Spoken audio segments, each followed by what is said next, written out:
అండి, welcome to mini log. Today మన లాగ్లో వచ్చేసి రాసి ఉసిరికాయలతో మురబ్బా అయితే చేసి చూపిస్తానండి. ముందుగా ఇలా మంచి ఉసిరికాయలు అనేది మనం సెలెక్ట్ చేసుకుని తీసుకుని అవి నీట్గా కడిగి శుభ్రంగా తుడుచుకుని తడి లేకుండా ఇలా నాట్లు అయితే పెట్టుకుని కొంచెం నెయ్యి అయితే వేసుకుని అలా ఫ్రై అయితే చేసుకోవాలండి. తర్వాత ఒక అరకప్పుడు వాటర్ అయితే వేసుకోవాలి. ఎక్కువ వాటర్ పట్టదండి దీనికి, ఉసిరికాయలోంచి వాటర్ అది ఊరుతుంది కదా, ఒక చిన్న అరకప్పుడు అయితే సరిపోతుంది. ఇలా ఉడికిన తర్వాత మనం కేజీ క్వాంటిటీ ఉసిరికాయలు అయితే కేజీ స్వీట్ అయితే వేసుకోవాలండి. అది బెల్లమైనా పర్వాలేదు, లేకపోతే పంచదారైనా పర్వాలేదు, రెండు హాఫ్ అయినా పర్వాలేదు. ఒక బెల్లము, ఒక అర కేజీ పంచదార కూడా తీసుకోవచ్చు. నేను ఇక్కడ డైరెక్ట్ బెల్లం అయితే యూజ్ చేస్తున్నానండి.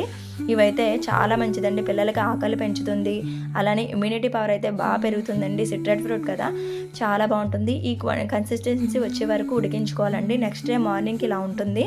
ఇవి ఒక డబ్బాలో స్టోర్ చేసుకుని డైలీ మనము కూడా తింటే ఆకలి బాగా పెరుగుతుంది. ఇమ్యూనిటీ లెవెల్స్ అయితే సూపర్గా పెరుగుతాయండి. నెక్స్ట్ వీడియోలో కలుద్దాం. Bye bye.